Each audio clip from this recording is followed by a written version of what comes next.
নমস্কাৰ সকলোকে পুনৰবাৰ স্বাগতম জনাইছো আৰু আজি কবলৈ ওলাইছো অৰ্ণৱ আস্থা আৰু জেইচিৰ বিষয়ে। এইখন কিতাপ আসলতে নতুনকৈ আকৌ চিনাকি কৰি দিব নালাগে, সকলোৱে বৰ মৰমৰ কিতাপ। সো মই আস্থাৰ বিষয়ে ক'বলৈ নাযাওঁ, অৰ্ণৱৰ বিষয়ে ক'বলৈ নাযাওঁ বা জেইচি যোৰহাট ইঞ্জিনিয়াৰিং কলেজৰ বিষয়ে আকৌ ক'বলৈ নাযাওঁ। এই কিতাপখন সম্পৰ্কত আসলতে মই কি ভাবো এটা জেনেৰেল ৰিভিউহে দিব খুজিছো। কোনোৱে মোক কমেন্ট কৰি সুধি থাকে, যিহেতু মই আগতেও কিতাপৰ ওপৰত ভিডিঅ' বনাইছো, তেওঁলোকে সুধি থাকে যে অসমীয়া কিতাপ কেনেকৈ অৰ্ডাৰ কৰিব পাৰি। যেহেতু ইংলিছ কিতাপ অৰ্ডাৰ দিবৰ কাৰণে কোনো প্ৰব্লেম নাই, ফ্লিপকাৰ্ট আছে বা এমাজন আছে, তাত অৰ্ডাৰ কৰিলে ধুনীয়াকৈ আহি যায়। কিন্তু অসমত তেনেকুৱা ধৰণৰ ইমান সুবিধাজনক এপ এতিয়ালৈকে ডেভেলপ হোৱা নাই। মই বহুত চাইছোঁ, কিন্তু তেনেকুৱা ধৰণৰ সুবিধাজনক এপ্লিকেশ্যন এতিয়ালৈকে পোৱা নাই। কিন্তু তথাপিও এই কিতাপখন মই অৰ্ডাৰ কৰি আনিছোঁ আৰু ডাকযোগে কিতাপখন আহি একদম ঘৰত দি থৈ গৈছেহি।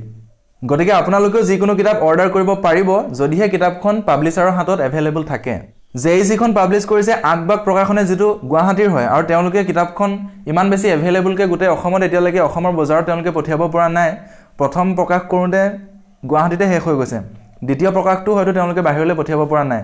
চ' যদি আপোনালোকক কিতাপখন লাগে তেতিয়াহ'লে আপোনালোকে চিধা আগবাগ প্ৰকাশনত কল কৰিব লাগিব আৰু তেওঁলোকে তেওঁলোকৰ একাউণ্ট নাম্বাৰ দিব। সেই একাউণ্ট নাম্বাৰত যদি আপোনালোকে ডাক খৰচটো, কিতাপখনৰ দামটো যদি আপোনালোকে পে' কৰি দিয়ে, তেতিয়াহ'লে তেওঁলোকে ডাকযোগে পঠিয়াই দিব। একেবাৰে চিন্তা কৰিব নালাগে, কুৰিয়াৰ যোগে বা তেওঁলোকে স্পীড পোষ্টৰ যোগেদি নপঠিয়ায়, ৰেজিষ্টাৰ্ড পোষ্টৰ যোগেদি পঠিয়াব, যিটো হেৰাই যোৱাৰ কোনো সম্ভাৱনা নাই, চিধা ঘৰ পাবহি। আগবাগ প্ৰকাশনৰ ফোন নাম্বাৰটো হৈছে এইটো। আপোনালোকে কল কৰি যিকোনো তেওঁলোকৰ প্ৰকাশনৰ কিতাপ অৰ্ডাৰ কৰিব পাৰিব। তেনেকৈ আপোনালোকে বেলেগ বেলেগ প্ৰকাশনৰ ফোন নাম্বাৰ নিশ্চয় পাব, নেটত চাৰ্চ কৰিলেই পাব, বা ফেচবুক পেজ আজিকালি থাকেই চব প্ৰকাশনৰে। তেওঁলোকক কল কৰিব, তেওঁলোকক পইচাটো পে' কৰি দিব আৰু তেওঁলোকে আপোনালোকৰ কিতাপ পত্ৰ যিখিনি অৰ্ডাৰ দিয়ে ঘৰলৈকে পঠিয়াই দিব। এতিয়া বলক আমি মেইন কথালৈ আগবাঢ়োঁ।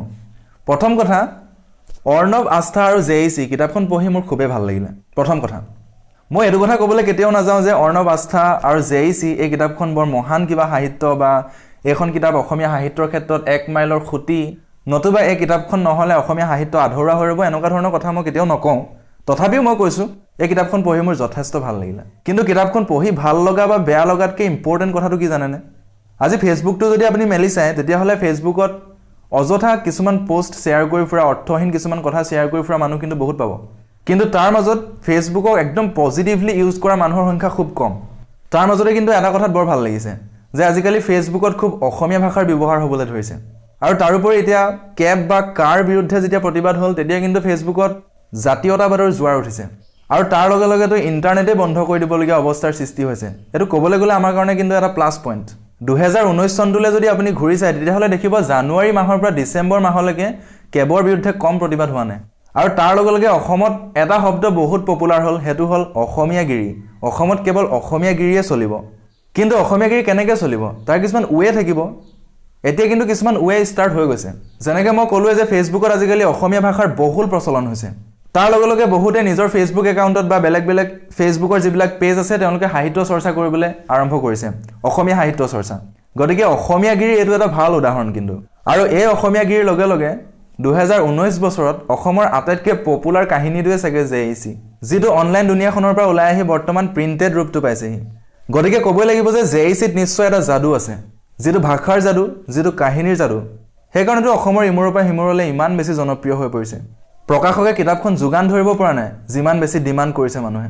গতিকে ভাল লাগিছে সেইটো কথাতে যে অসমীয়া মানুহে আজি কিতাপ লিখিছে, অসমীয়াতে লিখিছে, আৰু অসমীয়া মানুহে অসমীয়া কিতাপ এখন পঢ়িবলৈ আজি ইমান বেছি হেঁপাহ কৰিছে। গতিকে সেইটো এটা ফৰ্ম অফ অসমীয়াগিৰি। চ' লেখিকা ইন্দ্ৰাণী শৰ্মালৈ মোৰ শুভেচ্ছা সদায় আছে। তেওঁ লিখি যাওক, মানুহে পঢ়ক। অসমৰ মানুহে আজি অসমীয়া কিতাপ পঢ়িবলৈ হেঁপাহ কৰিছে, তাতকেনো ভাল খবৰ আমাৰ কাৰণে কি হ'ব পাৰে। অৱশেষত কিতাপখনৰ বিষয়ে দুটামান কথা কওঁ। কিতাপখন পঢ়িবলৈ খুব সুন্দৰ হৈছে। তাৰ কাৰণটো হৈছে কিতাপখনৰ ভাষাৰ সৰলতা, প্ৰকাশভংগীৰ সৰলতা, আৰু তাৰোপৰি নায়িকা আস্থাৰ যিটো সহজ সৰল মানসিকতা। কাহিনী ভাল বেয়া সেইবোৰ মই ক'বলৈ নাযাওঁ, কাৰণ আজিকালি কাহিনীত মানুহে মৰেলিটি বিচৰাৰ দিন গ'ল। এতিয়া মানুহে কাহিনীত মৰেলিটি নিবিচাৰে, মৰেলিটি সাধু কথা থাকে। উপন্যাসৰ কথাটো হ'ল যে এটা পৰিৱেশ কেনেকৈ ক্ৰিয়েট কৰিছে, কেৰেক্টাৰবিলাক কেনেধৰণে ক্ৰিয়েট কৰিছে, তেওঁ যেনেধৰণে প্ৰেজেণ্ট কৰিব বিচাৰিছে তেনেধৰণে প্ৰেজেণ্ট হৈছে নে নাই, বা লেখিকাৰ প্ৰকাশভংগীয়ে মানুহৰ অন্তৰ চুই যাব পাৰিছে নে নাই, তাৰ ওপৰতহে আচলতে এখন উপন্যাসৰ সফলতা নিৰ্ভৰ কৰে। গতিকে এই ক্ষেত্ৰত ক'বলৈ গ'লে জেইচি সফল হৈছে, কাৰণ বৃহৎ সংখ্যক মানুহক চুই যাব পাৰিছে, বৃহৎ সংখ্যক মানুহৰ মাজত জনপ্ৰিয়তা অৰ্জন কৰিব পাৰিছে। আৰু তাতোতকৈ ডাঙৰ কথা যে আমি যেতিয়া ফেচবুকত স্ক্ৰল ডাউন কৰি কৰি গৈ থাকোঁ, একো বস্তুতে আমাৰ মন নবহে। ফেচবুকটো আমি এনেকুৱাকৈ ব্যৱহাৰ নকৰোঁ যে ফেচবুকৰ পৰা আমি কিবা এটা পাম বা কিবা এটা আশা কৰি ফেচবুক আমি নকৰোঁ, এনেই কৰোঁ। ফেচবুকত আমি সময় অতিবাহিত কৰিবলৈ কৰোঁ য'ত আমি কোনো বস্তুকে ইম্পৰ্টেঞ্চ নিদিওঁ জাষ্ট ঠেলি গৈ থাকোঁ কিন্তু জেইচি এনেকুৱা এটা বস্তু য'ত গৈ আমাৰ আঙুলিকেইটা ৰৈ যায়গৈ জেইচি এনেকুৱা এটা পৰিৱেশ সৃষ্টি কৰি দিলে য'ত দীঘলীয়া পোষ্ট নপঢ়া মানুহেও জেইচিখন পঢ়ে এনেকুৱা এটা পৰিৱেশ জেইচিয়ে ক্ৰিয়েট কৰিলে যে অৰ্ধ আকাশ পেজটো মানুহে চাৰ্চ কৰি বিচাৰে মানুহে তাৰ খণ্ডবিলাক হোৱাটছএপত শ্বেয়াৰ কৰে আৰু অনলাইনত কোনোদিন একো পঢ়ি নোপোৱা মানুহকো মই জেইচিখন পঢ়া দেখিছোঁ চ' ইমানেই আছিলে আজিৰ ভিডিঅ'টো জেইচিৰ বিষয়ে মই কি ভাবোঁ আপোনালোকক ক'লোঁ অসমীয়া কিতাপ কেনেধৰণে অৰ্ডাৰ কৰিব সেয়াও ক'লোঁ যদি ভিডিঅ'টো ভাল লাগিলে তেতিয়াহ'লে লাইক কৰিব কমেণ্ট কৰিব আৰু কাৰোবাক জনাবলৈ মন গ'লে নিশ্চয় শ্বেয়াৰ কৰিব আৰু অৱশেষত মোৰ চেনেলটোলৈ যদি নতুনকৈ আহিছে তেতিয়াহ'লে ছাবস্ক্ৰাইব কৰিবলৈ নিশ্চয় নাপাহৰিব আজিলৈ ইমানেই বাই বাই